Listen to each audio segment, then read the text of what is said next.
भाजपचे आमदार प्रवीण दरेकर आपल्यासोबत आहे. आपण त्यांच्याशी बातचीत करणार आहोत. सीमा प्रश्न पेटलेला असताना सरकारची नेमकी भूमिका याबाबतची काय? कारण विरोधक म्हणतात की शिष्टमंडळ त्या ठिकाणी गेलं पाहिजे, सचिन अहिर म्हणतात की सरकारने यावर ठोस पावलं उचलली पाहिजे. विरोधकांना सर्वप्रथम लाज वाटली पाहिजे, कारण ज्या विरोधी पक्षात काँग्रेस आहे त्या काँग्रेसचं सरकार तिथे आहे आणि ते सरकार अत्याचार करतंय.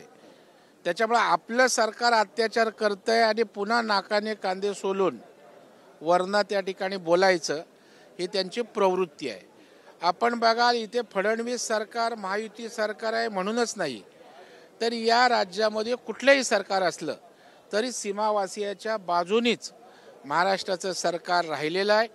आमची भूमिका तिथल्या मराठी भाषिकांच्या बाजूनी आहे, त्यांच्या न्यायाच्या बाजूनी आहे. माननीय मुख्यमंत्री देवेंद्र फडणवीस साहेब हे त्या ठिकाणी या प्रकरणी जातीनं लक्ष घालून समन्वयातनं योग्य तो मार्ग काढतील. मराठी भाषिकांना त्रास होणार नाही याची निश्चितच दक्षता घेतील. एकीकडे आपण पाहतोय की ईव्हीएमसाठी विरोधक रान पेटून ठेवत असताना, लॉंग मार्च काढत असताना, दुसरीकडे सीमा प्रश्न त्यांच्याकडून दुर्लक्ष होतो असं म्हणावं. मला वाटतं ते भरकटलेले आहेत आणि त्याच्यामुळे भरकटल्यासारखं वागणं राजकीय त्यांचं त्या ठिकाणी दिसतंय.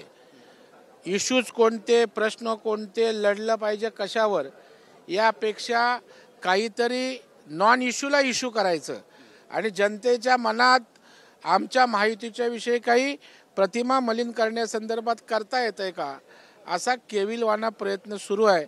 मला वाटतं त्यांनी पराभव मोठ्या मनानं स्वीकारावा, जनतेच्या प्रश्नासाठी पुढं यावं, नाही तर उरलं सुरलं अस्तित्वसुद्धा महाराष्ट्रातील जनता संपवल्याशिवाय राहणार नाही. पण याच ईव्हीएम विरोधात आता जे पराभूत उमेदवार आहेत ते सुप्रीम कोर्टात जाणार आहेत.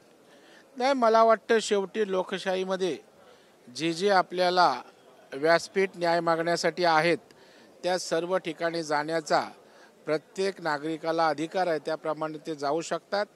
परंतु लोकशाहीमध्ये संविधानानं या ठिकाणी अशा प्रकारच्या गोष्टी त्या ठिकाणी निर्माण केलेल्या आहेत, स्वायत्त संस्था, आणि त्याच्यामुळं कुठेही गेले तरी कायद्यानुसारच त्या ठिकाणी योग्य तो न्याय मिळतो आणि त्याच्यामुळं मला वाटतं की तशाच प्रकारे न्याय मिळेल. आपण आता पाहतोय या ठिकाणी बघा, आंदोलनाला पण सुरुवात केलेली आहे. निपाणीसह बेळगाव, कारवार एकत्र झालाच पाहिजे. महाराष्ट्र एकीकरण समितीबद्दल देखील आवाज उठवला जातोय शिवसेनेकडून. आदित्य ठाकरे स्वतः सामील झाले. सर्वप्रथम त्यांनी आपले पिताश्री 2-2.5 वर्ष महाराष्ट्राचे मुख्यमंत्री होते तेव्हा काय केलं सीमावासियांसाठी त्याचा लेखाजोखा त्या ठिकाणी द्यावा. त्यानंतर आता विरोधी पक्षात महाविकास आघाडीमध्ये त्यांच्यासोबत जे त्या ठिकाणी काँग्रेसवाले आहेत त्यांचं कर्नाटकमध्ये सरकार आहे. सीमावासियांचा प्रश्न सोडवा, नाहीतर त्या ठिकाणी आम्ही तुमच्यासोबत नाही हे सांगण्याचं धाडस आदित्य ठाकरे किंवा महाविकास आघाडीच्या नेत्यांमध्ये आहे का? नक्कीच एक विरोधक म्हणून आपली भूमिका बजावताना या ठिकाणी दिसत आहेत. कुठेतरी विरोधी पक्ष नेते पदावरती दावा करायचा हा सगळा प्रयत्न आहे. मला वाटतं ते आत्मपरीक्षणही करत नाहीत की जनतेने एवढं त्या ठिकाणी नाकारलंय की त्या ठिकाणी विरोधी पक्षाला आवश्यक असणारा 29 आकडाही ते त्या ठिकाणी गाठू शकले नाहीत. त्याच्यामुळं मला वाटतं की आत्मपरीक्षण करावं, आपल्या पराभवाचं आत्मपरीक्षण करून दुरुस्त व्हावं. परंतु ही दुरुस्त होण्यापलीकडे केस महाविकास आघाडीची गेलेली आहे. त्याच्यामुळे अशा प्रकारचे इश्यूंवर वातावरण खराब करत आपली पोळी भाजण्याचा केविलवाना आणि दुर्दैवी प्रयत्न सुरू आहे. पंतप्रधान नरेंद्र मोदी यांच्याकडून विमा सखी योजना लॉन्च होते. 7,000 रुपये महिना या सगळ्या बहिणींना दिला जाईल, महिलांना दिला जाईल. त्यामुळे महिला आत्मनिर्भर होण्याच्या दिशेनं पुढे पाऊल टाकतात असं म्हणावं. मला वाटतं ज्या ठिकाणी भारतीय जनता पार्टीची सरकार आहेत त्या ठिकाणी लाडक्या बहिणींची, माझ्या महिला भगिनींची काळजी घेतली जाते. त्यांच्या उत्कर्षाकरता अशा प्रकारच्या चांगल्या ज्या योजना आणता येतील त्या आणल्या जात आहेत आणि हेही सखी योजना एक देशातील उत्तम योजना निश्चितच ठरू शकेल. नक्कीच आज शेवटचा दिवस आहे आणि मंत्रिपदाबाबत सुद्धा बऱ्याच चर्चा आहे. तुमच्या देखील नावाची चर्चा होते. कसं पाहता एकंदरीतच याकडे? नाही, मला त्या विषयाची कल्पना नाही. ह्या चर्चा असतात.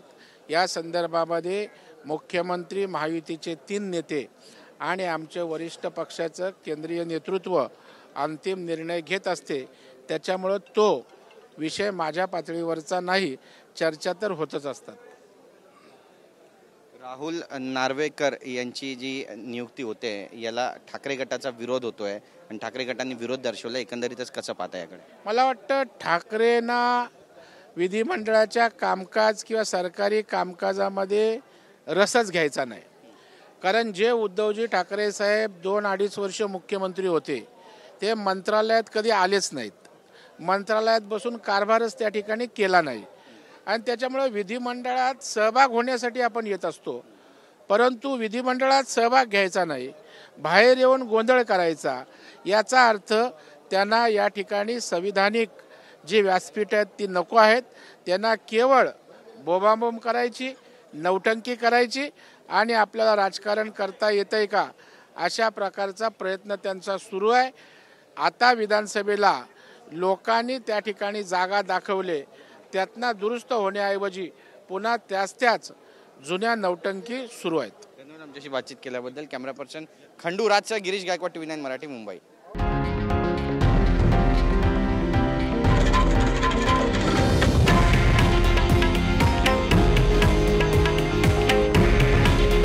हे आहे देशातील नंबर 1 न्यूज नेटवर्क आणि आपण पाहत आहात TV9 मराठी.